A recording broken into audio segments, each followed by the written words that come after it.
സിന്ദൂരം. രചന Jasmine. അവതരണം സാലിം കരുളായി. റൂമിലേക്ക് കയറിയതും അജു നന്ദുവിനെ ചുമരോട് ചേർത്ത് നിന്നിട്ട് ലോക്കാക്കി.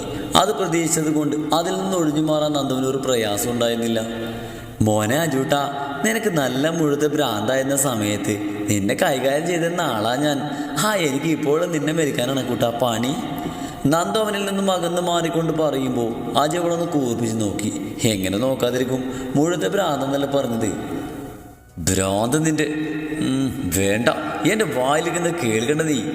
അജു പല്ല് കടിച്ചുകൊണ്ട് പറയുമ്പോൾ നന്ദുവിന് ചിരി പൊട്ടി. അവൾ പൊട്ടിച്ചിരിച്ചു. ആ ചിരിച്ച നിമിഷം തന്നെ അജു അവളെ ബെഡിലേക്ക് ഇട്ടിരുന്നു. അവളുടെ ചിരി നിന്നു. എന്തും സഹിക്കാം, തല്ലുവാണെങ്കിൽ തടുക്കാം, നാവ് കൊണ്ട് പറയുകയാണെങ്കിൽ തിരിച്ചു പറഞ്ഞ് പിടിച്ചു നിൽക്കും. പക്ഷെ അവൻ്റെ റൊമാൻസിൽ അതിൽ മാത്രം സഹിക്കാൻ കഴിഞ്ഞൊന്നും വരില്ല, കയ്യിന്ന് പോകും. ചിരിക്ക്, ചിരിക്ക് ബാല്യേ. അവളെ തന്നെ നോക്കി പറഞ്ഞുകൊണ്ട് ഇട്ടിരുന്ന ടീഷർട്ട് അടിച്ച് നിലത്തേക്ക് ഇട്ടു. ഡേയ്, അവരുടെയൊക്കെ മുന്നിൽ വെച്ച് നീ എന്താ എന്നെ വിളിച്ചത്? നിന്നോട് ഞാൻ പറഞ്ഞിട്ടില്ലേ ആജൂട്ടാ കോജൂട്ടാ എന്നൊന്നും മറ്റുള്ളവർ മുന്നിൽ നിന്നെ വിളിക്കരുതെന്ന്? എനിക്ക് ഇവരുടെയൊക്കെ ഇടയിൽ ഇത്തിരി പവറുള്ളതാ, നീയായിട്ടത് കളഞ്ഞ് കുളിക്കരുത്. അവൻ തൊഴുതുകൊണ്ട് പറയുമ്പോൾ നന്ദൊന്ന് എളിച്ചു. ആജുവേട്ടാ, നിങ്ങൾക്ക് പറയാതിരിക്കുന്ന സമയത്ത് ഞാൻ ഇങ്ങനെയൊക്കെയായിരുന്നു വിളിച്ചിരുന്നത്. അതിടയ്ക്കൊക്കെ അവരുടെ മുന്നിൽ അറിയാതെ വിളിക്കും.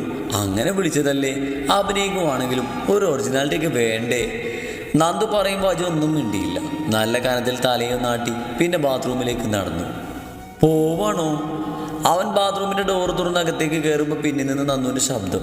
അവൻ തിരിഞ്ഞു നോക്കി. ബെഡിലിരിക്കുകയാണവൾ. മുഖം വീർപ്പിച്ച് കയറ്റി വെച്ചിട്ടുണ്ട്. എന്തിന്? അല്ല, വന്നോണ്ടിരിക്കുകയാണ്. നീയുണ്ടോ?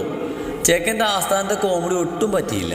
അവളൊന്ന് പുജിച്ചുകൊണ്ട് ചവിട്ടിക്കുലുക്കി പുറത്തേക്ക് നടന്നു. പൊക്കിയെടുത്ത് ബെഡിലേക്ക് കെട്ടി ടീഷർട്ട് അഴിക്കുന്നതൊക്കെ കണ്ടപ്പോൾ കുട്ടി എന്തൊക്കെ പ്രതീക്ഷിച്ചു. അതൊന്നും നടക്കാതെ വന്നില്ല. സങ്കടമാണ്. ആരോട് പറയാൻ? കേൾക്കേണ്ടവൻ ഇത് വല്ലതും അറിയുന്നുണ്ടാവോ? നന്ദു പിന്നെ നേരെ പോയത് സേതുമ്മയെ തിരഞ്ഞിട്ടാണ്. നേരത്തെ അങ്ങനെ പറഞ്ഞത് കൊണ്ട് ആരെങ്കിലും എന്തെങ്കിലും പറഞ്ഞൊന്നും അറിയണമല്ലോ. പറഞ്ഞവരെ ഇട്ടടി കൊടുക്കണം, അല്ലെങ്കിൽ കഴിക്കുന്നതിൽ പോലെ ബിമ്മും കലക്കി കൊടുക്കണം. അങ്ങനെ ഓരോന്ന് ആലോചിച്ചുകൊണ്ടാണ് താഴേക്ക് നടന്നത്. ഹാളിൽ തന്നെ 4 ഇരിക്കുന്നുണ്ട്. വന്ന വഴിയെ പോയാലോ? ചവിട്ടി കുരുങ്ങി പോകുന്നതല്ലേ. ഇനി അങ്ങോട്ട് തന്നെ പോയാൽ എൻ്റെ വില പോകും. അതുകൊണ്ട് മുന്നോട്ട് വെച്ച കാര്യം മുന്നോട്ട് തന്നെ. ഡീ, എന്താടി? പത്മാവതി അവളെ കണ്ട് അലറി വിളിച്ചതും അതിന് അപ്പോൾ തന്നെ മറുപടിയും കിട്ടി. 4ൻ്റെയും കണ്ണ് പുറത്തേക്ക് തള്ളി. അയ്യോ സോറി വല്യമ്മേ, ഞാൻ പെട്ടെന്ന് തന്നെ ഡി എന്ന് വിളിക്കുന്നത് കേട്ടപ്പോൾ എന്തൊരു ഓർമ്മയിൽ പറഞ്ഞതാ. ക്ഷമിക്കണം കേട്ടോ മുത്തശ്ശി, ക്ഷമിക്കണം കേട്ടോ ആൻറ്റി. അറിയാതെയാണേ, അറിഞ്ഞുകൊണ്ടല്ല. പോട്ടെ, പിന്നെ കാണാം, കുറച്ച് തിരക്കുണ്ട്. പൊള്ളലൊന്നും കുഴപ്പമില്ലല്ലോ അല്ലേ? ഒരുമാതിരി എളിയും അവർക്ക് ചിരിച്ചു കൊടുത്തുകൊണ്ട് നന്ദ അടുക്കളയിലേക്ക് നടന്നു. അവൾ പോയ വഴിയെ തന്നെ നോക്കിയിരിക്കുന്നവരുടെ മുഖത്ത് അവളെ ഒന്ന് പൊട്ടിക്കാനുള്ള ഭാവമായിരുന്നു.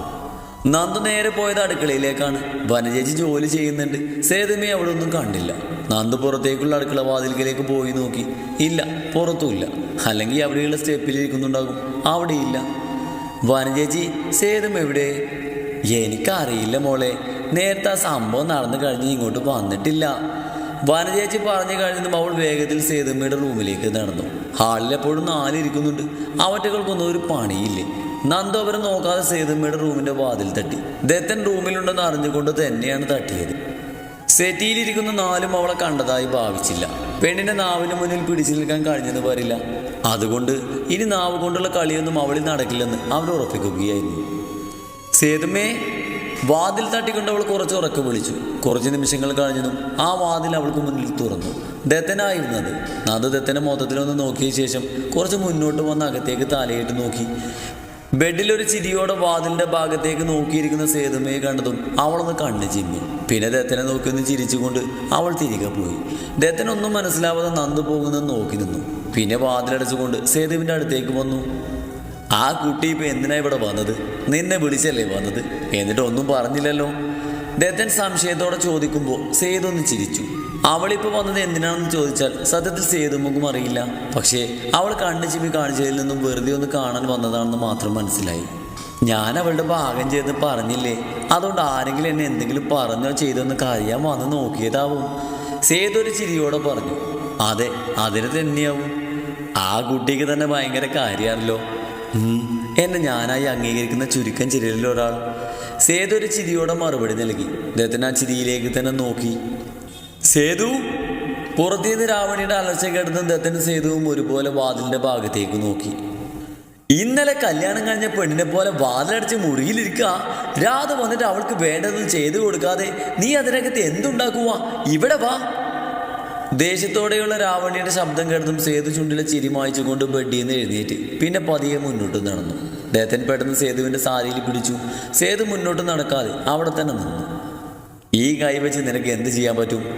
പൊള്ളിയടർന്ന മുറിവിലേക്ക് നോക്കിക്കൊണ്ട് ദത്തൻ ചോദിക്കുമ്പോൾ സേതു ഒന്ന് ചിരിച്ചു. എല്ലാം ചെയ്യാൻ പറ്റും. ഇതുവരെ ഇങ്ങനെ തന്നെയാണ് ചെയ്തത്, അതുപോലെ ഇനിയും ചെയ്യും. സേതു അത്രയും പറഞ്ഞുകൊണ്ട് മുന്നോട്ട് നടന്നു. ദത്തൻ സേതു പോകുന്നു നോക്കി അവിടെ നിന്നു. കുറച്ച് ചിക്കൻ കുറുക്കി വരട്ടി വെക്കണം. വനജയെ കൊണ്ട് ചെയ്യിക്കണ്ട, നീ തന്നെ ചെയ്തോ. നീ ഉണ്ടാക്കുന്ന പോലെ അവൾക്ക് വെക്കാൻ അറിയില്ല. റൂമിൽ നിന്നുകൊണ്ട് തന്നെ ദത്തൻ്റെ ആവണിയുടെ ശബ്ദം കേട്ടു. അതിന് സേതു മറുപടി കൊടുക്കുന്നതൊന്നും കേട്ടില്ല. അല്ലെങ്കിലും എന്ത് മറുപടി പറയാൻ? തലയാട്ടി സമ്മതിച്ചുകൊണ്ട് അടുക്കളയിലേക്ക് നടന്നു കാണും. ദത്തൻ റൂമിൽ നിന്നും പുറത്തേക്ക് വന്നു. 4 പേര് സേതു അടുക്കളയിലേക്ക് പോകുന്നത് നോക്കിയിരിക്കുവാണ്. ഇവൾക്ക് ഒരു മാറ്റമല്ല. പണ്ടും ഇതുപോലെയായിരുന്നു, ഇപ്പോഴും അതുപോലെ. രാധികയാണെന്ന് പറഞ്ഞത്. സ്ഥാനം കൊണ്ട് ഏട്ടൻ്റെ ഭാര്യയാണ് ഏട്ടത്തി. വയസ്സ് നോക്കുവാണെങ്കിലും 1 or 2 വയസ്സ് സേതുവിന് അധികം ഉണ്ടാകും. പക്ഷെ ആ ബഹുമാനമൊന്നും രാധിക സേതുവിന് പണ്ടും ഇന്നും കൊടുത്തിട്ടില്ല. അതിലൊരു മാറ്റമില്ലെന്ന് ദത്തൻ ഓർത്തു. എന്ത് പറഞ്ഞാലും തിരിച്ചൊന്നും പറയില്ല, കേട്ടോണ്ട് നിൽക്കും. ഇറക്കി വിട്ടാൽ പോകാൻ ഒരിടമില്ലല്ലോ. എല്ലാവരും ചത്ത് മലച്ചില്ലേ, അതുകൊണ്ട് ഒരു അടിമയെ പോലെ ഇങ്ങനെ ജീവിക്കുന്നു. രാവണി പറയുമ്പോൾ ദത്തനൊന്ന് ഉലഞ്ഞുപോയി. അടിമ. സേതു എന്ന മരുമകൾ എന്തൊക്കെ ചെയ്തു കൊടുക്കും, എന്നിട്ട് നന്ദിയില്ലാതെ പറയുന്നു നോക്ക് അടിമ എന്ന്. അത് ദത്തനിൽ വല്ലാതെ കൊണ്ടു. ഒളിഞ്ഞും തെളിഞ്ഞും രാവണി സേതുവിനെ പറയുന്നത് കേട്ടിട്ടുണ്ട്. പക്ഷേ ഇപ്പോൾ എന്തോ വല്ലാതെ വേദനിക്കുന്നു. അല്ലെങ്കിലും കുടുംബത്തിൽ ഇതുപോലൊന്നും വേണം, എങ്കിലേ കാര്യങ്ങളൊക്കെ നടക്കൂ. അത്രയും പറഞ്ഞുകൊണ്ട് രാവണി നോക്കിയത് ദത്തനെയാണ്. ഇന്നിവരെ കാണാത്തൊരു പാവം ദത്തൻ്റെ മുഖത്ത് ആ സമയം രാവണി കണ്ടു. എന്ത് ചെയ്യാനാ, ഇപ്പോഴും നിന്റെ ഭാര്യയ്ക്ക് ഒന്നും അറിയില്ല. എന്നാ ഇനി ഇതൊക്കെ പഠിക്കുക, സ്വയം പഠിക്കട്ടെ. അതുകൊണ്ട് അവൾ തന്നെ കാര്യം ഉണ്ടാക്കട്ടെന്ന് കയറി പറഞ്ഞു വിട്ടിട്ടുണ്ട്. രാവണി പറഞ്ഞ വാക്കുകൾ കേട്ട് ഒന്നും മിണ്ടാതെ ദത്തൻ പുറത്തേക്ക് നടന്നു. കുറച്ചു മുന്നേ കേട്ടതാണ്, നീ ഉണ്ടാക്കിയാലേ നേരെ ആവുകയുള്ളൂ. ആ നാവ് കൊണ്ട് തന്നെ ഇപ്പം മാറ്റി പറയുന്നു. ദത്തൻ്റെ ചുണ്ടിലൊരു പൂച്ചച്ചിരി വിടുന്നു. വേറെ ആരോടുമല്ല, അയാളോട് തന്നെ. ദത്തൻ കുറച്ചു നേരം പുറത്തിരുന്നു. മനസ്സിനൊരു സമാധാനമല്ല. പതിയെ മുറ്റത്തേക്ക് ഇറങ്ങി നടന്നു. പിന്നെ മെല്ലെ അടുക്കള ഭാഗത്തെ മുറ്റത്തു കൂടെ തന്നെ നടന്നു ചെന്നു. അടുക്കളയിൽ നിന്ന് ചിരിക്കുന്നതും സംസാരിക്കുന്നതൊക്കെ കേൾക്കുന്നുണ്ട്. വയ്യാത്ത കൈകൊണ്ട് എന്ത് ചെയ്യുകയായിരിക്കുമെന്ന് അറിയാനാണ് ദത്തൻ അങ്ങോട്ട് പോയത്. ഇതുവരെ അനുഭവിക്കാത്ത അറിയാത്ത അവസ്ഥയിലൂടെയാണ് അന്നേരം ദത്തൻ്റെ മനസ്സ് കടന്നു പോയിക്കൊണ്ടിരിക്കുന്നത്. ദത്തൻ പതിയെ അടുക്കള വാതിൽക്കൽ നിന്നും അടുക്കളയിലേക്ക് നോക്കി. വനജ നിലത്തിരുന്ന് തേങ്ങ ചിരവുന്നുണ്ട്. നല്ല ചിരിയിലാണ് ആള്. ആദ്യം നോക്കിയാൽ കാണുന്നത് വനജയാണ്. ദത്തൻ പിന്നെ അടുപ്പിൻ്റെ ഭാഗത്തേക്ക് നോക്കി. നന്ദുവാണ് പാചകം ചെയ്യുന്നത്. ദത്തൻ പെട്ടെന്ന് ചുറ്റും നോക്കി. ചുമരിൽ ചാരി ഒരു ചെയറിലിരിക്കുന്നുണ്ട് ആള്. ആ ചുണ്ടിൽ നിറഞ്ഞ ചിരിയാണ്. നന്ദ എന്തൊക്കെയോ പറയുന്നുണ്ട്. അത് കേട്ടാണ് ആ ചിരി. എന്തോ എടുത്ത് അരിയാൻ നോക്കുന്ന സേതുമ്മയെ നന്ദു വഴക്ക് പറയുന്നതും കയ്യിലുള്ളത് ടേബിളിൽ വെച്ച് കയ്യിലുള്ള കത്തി കൊണ്ട് പതിയെ ഷോൾഡറിലൊന്ന് തട്ടുന്നുണ്ട്. സേതു അവളെ കണ്ടിട്ട് പേടിപ്പിക്കുന്നുണ്ട്. ദത്തനൊരു ചിരിയോടെ ആ കാഴ്ച നോക്കി നിന്നു. ഒറ്റയ്ക്കിരുന്ന് കഴിക്ക്, നാളെ തരാൻ ഞാനുണ്ടാകുമോ? എനിക്ക് ജോലിക്ക് പോവേണ്ടേ, അതുകൊണ്ട് ഒറ്റയ്ക്ക് കഴിക്ക്. ഒന്നും പറയാതെ അവളുടെ മുഖത്തേക്ക് നോക്കിയിരിക്കുന്നവൻ്റെ മുന്നിൽ ചപ്പാത്തിയും കറിയും വിളമ്പിയ പ്ലേറ്റ് വെച്ചുകൊണ്ട് ഇത്തിരി ഉറക്ക ഗൗരവത്തിൽ പറയുമ്പോൾ നിലത്തേക്ക് നോക്കി തലതാഴ്ത്തി അജു ഒന്ന് പല്ല് കടിച്ചു. അവൻ കഴിക്കില്ലെന്നോ വേണ്ടെന്നോ പറഞ്ഞിട്ടില്ല. എന്നിട്ട് പെണ്ണ് വെറുതെ തലയിൽ കയറുവാണ്. ചുറ്റും എല്ലാവരും നോക്കിയിരിക്കുന്നത് കൊണ്ട് കൂടുതലൊന്നും പറയാതെ മിണ്ടാതിരുന്ന് കഴിച്ചു. രാത്രിയിൽ എല്ലാവരും കൂടെ ഇരുന്ന് കഴിക്കുവാണ്. അതിനിടയിലാണ് ഈ സീന്. ചെക്കന് ഓർമ്മയില്ല. അസുഖം മാറുന്ന മുമ്പ് പെണ്ണ് ഇങ്ങനെയൊക്കെയാണ് ഭക്ഷണം കഴിപ്പിച്ചിരുന്നതെന്ന്. എല്ലാവരും ശരിക്കും വിശ്വസിക്കട്ടെ എന്ന് കരുതിയാണ് അവൾ ഇത്തിരി അഭിനയൊക്കെ കാഴ്ചവെക്കുന്നത്. അവളാണെങ്കിൽ അഭിനയത്തിൽ പുലിയാണല്ലോ. പതുക്കെ കഴിക്ക്, വെള്ളം കുടിക്ക അജിവേട്ടാ. ഓരോന്ന് പറഞ്ഞുകൊണ്ട് അവനെ തലയിൽ നല്ലൊരു കൊട്ടു കൊടുത്തു. അജി ഇടത്തെ കൈമുഷ്ടി ചുരുട്ടി. ഈ കുരുപ്പിനെ ഞാൻ കൊല്ലും. അജി വായിലുള്ളത് ചവച്ചിറക്കി ഞെരുക്കി ഇറക്കി. നന്ദ അവസരം മുതലാക്കുവാണ്. ഓരോന്ന് പ്രതീക്ഷ കിടന്നിട്ട് ഒരു ഉമ്മ, ഒരു ചെറിയ ഉമ്മ, ചുണ്ടിൽ അല്ലെങ്കിൽ കവിള്, നെറ്റിയിലെങ്കിലും തന്നില്ലല്ലോ, അതിനുള്ള ശിക്ഷയാണ്. ഇനി അങ്ങനെ കൊതിപ്പിക്കരുത്. അല്ലെങ്കിൽ പിന്നെ ഒരു ഉമ്മയെങ്കിലും തരണം. എന്നാലും തന്നില്ലല്ലോ. എന്നാലും തന്നില്ലല്ലോ എന്ന് അവസാനത്തെ ആത്മകഥം കുറച്ച് ഉറക്കിയായതുകൊണ്ട് ആജു കേട്ടു. അവനെ എന്തെന്ന് ചോദിച്ചിട്ടും അത് കേൾക്കാത്ത പോലെ നന്ദിയിരുന്നു. മറുപടി കൊടുത്തില്ലെന്ന് മാത്രമല്ല, ആരും നോക്കുന്നില്ല എന്ന് നോക്കി അവനൊന്ന് പുച്ഛിക്കുകയും ചെയ്തു. അജു വീണ്ടും പല്ല് കടിച്ചു. പാവം ചെക്കൻ, വേറൊന്നിനും വഴിയില്ലല്ലോ. ദത്തൻ സേതുവിനെ നോക്കിയിരിക്കുവാണ്. നന്ദുവിനും ജാനുവിനും ഇടയിൽ ഇരുന്നാണ് കഴിക്കുന്നത്. ആ വലിയ ടേബിളിൽ എല്ലാവർക്കും ഇരുന്ന് കഴിക്കാനുള്ള സ്ഥലമുണ്ട്. പക്ഷേ എല്ലാവരും ഒപ്പം ഇരിക്കാറില്ല. എന്നാൽ ഇന്ന് എല്ലാവരും ഒരുമിച്ചിരുന്നു.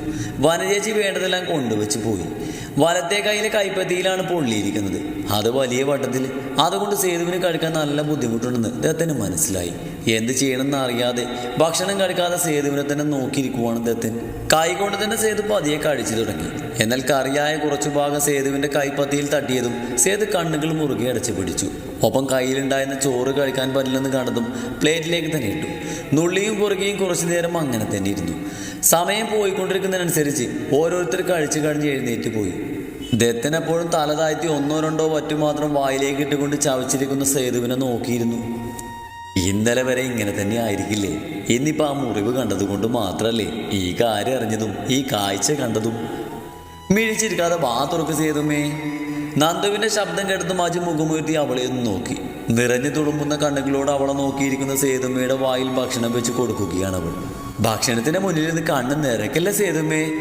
നന്ദു അങ്ങനെ പറഞ്ഞത് സേതു നിറഞ്ഞ കണ്ണുകൾ അമർത്തി തുടച്ചുകൊണ്ട് നേരെ ഇരുന്ന് കഴിച്ചു. ജാനൊരു ചിരിയോടെ നോക്കി അവളുടെ ഭക്ഷണം പതുക്കെ കഴിച്ചു തുടങ്ങി.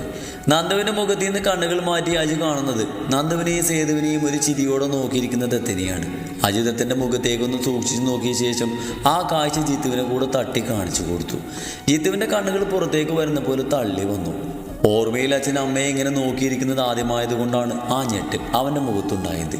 നന്ദുവും സേതുമ്മയും ഒന്നും മിണ്ടാതെ കഴിച്ചും കഴിപ്പിച്ചും എണീറ്റു. പാത്രം കയ്യിലെടുത്ത് അടുക്കളയിലേക്ക് നന്ദു നടക്കുമ്പോൾ അവളുടെ കണ്ണുകൾ നിറഞ്ഞിരുന്നു. അതിന് കാരണം അവൾ വിട്ടുപോയ അവളുടെ അമ്മയുടെ ഓർമ്മകളായിരുന്നു. അവളും അജുവും സേതുമ്മയും കഴിച്ച പ്ലേറ്റ് മാത്രം കഴുകി വെച്ച ശേഷം അവൾ അടുക്കളയിൽ നിന്ന് പുറത്തേക്ക് വന്നു. ഹാളിലിരിക്കുന്നവരൊന്നും നോക്കാതെ അവൾ മുകളിലേക്ക് നടന്നു. പിന്നാലെ തന്നെ അജുവും. അജു റൂമിന്റെ വാതിൽ തുറന്ന് അകത്തേക്ക് കയറുമ്പോൾ ചുറ്റും ഇരുട്ടാണ്. അജുവിന്റെ പിരികൊന്ന് ചുളിഞ്ഞു. ലൈറ്റ് ഓണാക്കിക്കൊണ്ട് അവൻ റൂം മൊത്തത്തിലൊന്ന് നോക്കി. ബെഡിൽ കമിഴ്ന്ന് കിടക്കുന്ന പെണ്ണിനെ കണ്ടതും വാതിലടച്ചുകൊണ്ട് അവൻ അവൾക്ക് അടുത്തേക്ക് നടന്നു. നന്ദു കിടക്കുന്നതിൻ്റെ അടുത്ത് വന്നിരുന്നു കൊണ്ട് അജു പതിയെ വിളിച്ചു. നിറഞ്ഞ കണ്ണുകൾ തുടച്ചുകൊണ്ട് അടുക്കളയിലേക്ക് നടക്കുന്നവളെ അവനും കണ്ടിരുന്നു. അതിന് കാരണവും അവനറിയാം. നന്ദ വാ ചോദിക്കട്ടെ. അവളുടെ അടുപ്പിലൂടെ കൈയിട്ട് വയറിൽ അമർത്തിക്കൊണ്ട് അവളെ നേരെ കിടത്തി. മുഖം ചുവന്നു തൊടുത്ത് നിറഞ്ഞ കണ്ണുകളുമായി കിടക്കുന്നവളെ കണ്ടതും അവൻ്റെ മനസ്സും നുലഞ്ഞു. നേരത്തെ വഴക്ക് പറഞ്ഞ് ദേഷ്യപ്പെട്ട ഗൗരവത്തിൽ സംസാരിക്കുന്ന പെണ്ണല്ല മുന്നിലുള്ളതെന്ന് അജുവിന് തോന്നി. അമ്മ മരണപ്പെട്ട ആ വേദനയിൽ കരയുന്ന മകൾ മാത്രം. എന്തിനാ ഇത്ര സങ്കടം? അമ്മയെ ആലോചിച്ചോ എന്നെ നന്ദ? അവൻ്റെ ആ ചോദ്യത്തിൽ അവളുടെ സങ്കടം ഒന്നുകൂടെ കൂടിയ പോലെ. കണ്ണുകൾ ശക്തിയിൽ നിറഞ്ഞു. ചുണ്ടു വിതുമ്പി. കരച്ചിലിറക്കാൻ പാടുപെടുന്നവളെ കയ്യിൽ കോരിയെടുത്ത് അവൻ്റെ മടിയിലേക്ക് ഇരുത്തി. നന്ദുവിൻ്റെ കണ്ണുകൾ അപ്പോഴും ഒഴുകിയിറങ്ങുന്നുണ്ട്. അജൂട്ടാ, ഹേയ് എന്താടാ?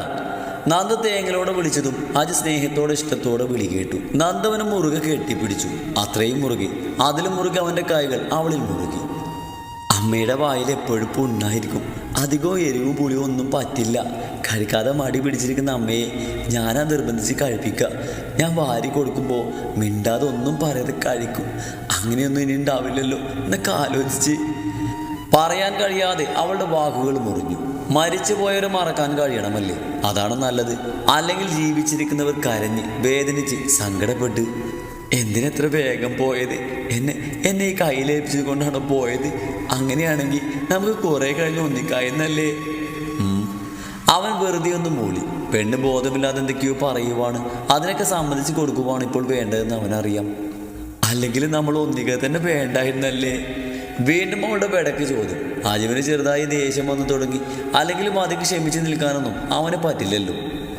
അതെ, ഒന്നിക്കണ്ടായിരുന്നു. ഞാനിങ്ങനെ ഭ്രാന്തനായി ആർക്കും വേണ്ടാത്തവനായി അങ്ങനെ തന്നെ ജീവിക്കണമായിരുന്നു. മറ്റുള്ളവരൊക്കെ ഉപദ്രവിച്ചിട്ടും തട്ടിക്കളിച്ചും ചത്തുപോയാൽ മതിയായിരുന്നു. അജു പറഞ്ഞു നിർത്തിയത് നന്ദവന്റെ നെഞ്ചിൽ നിന്നും മുഖമുയർത്തി അവൻ്റെ മുഖത്തേക്ക് നോക്കി. ഞരമ്പുകൾ പൊങ്ങി ദേഷ്യം കടിച്ചു പിടിച്ചു നിൽക്കുന്ന മുഖം. അവൻ്റെ ആ ഭാവം കണ്ടതും നന്ദവന്റെ സങ്കടം കണ്ടം വഴി ഓടി. അവൾ പറഞ്ഞതിനേക്കാൾ ഒരു പടി മുകളിൽ അവൻ പറഞ്ഞത് എന്നെയായിരുന്നു കരുതത്. അതിൽ അവൾക്കൊരു സംശയം ഉണ്ടായിരുന്നില്ല. പക്ഷെ ആ മുഖഭാവം കണ്ട് തർക്കിക്കാൻ നന്ദവന് ധൈര്യമില്ല. എന്തോ പറയാൻ വാ തുറന്നത് മാത്രം ഓർമ്മയുണ്ട്. പിന്നെ ഒന്നും ഓർമ്മയില്ല. ആകെ മുത്തൊരു പുകമയം. ചുണ്ട് നീർന്നു. ആകെ ഒരു തുടിപ്പ്, വേദന. ചെക്കന് ഉമ്മിക്കുവാണോ കടിച്ച് പറിക്കുവാണെന്നൊന്നും പെണ്ണിന് ആദ്യം മനസ്സിലായില്ല.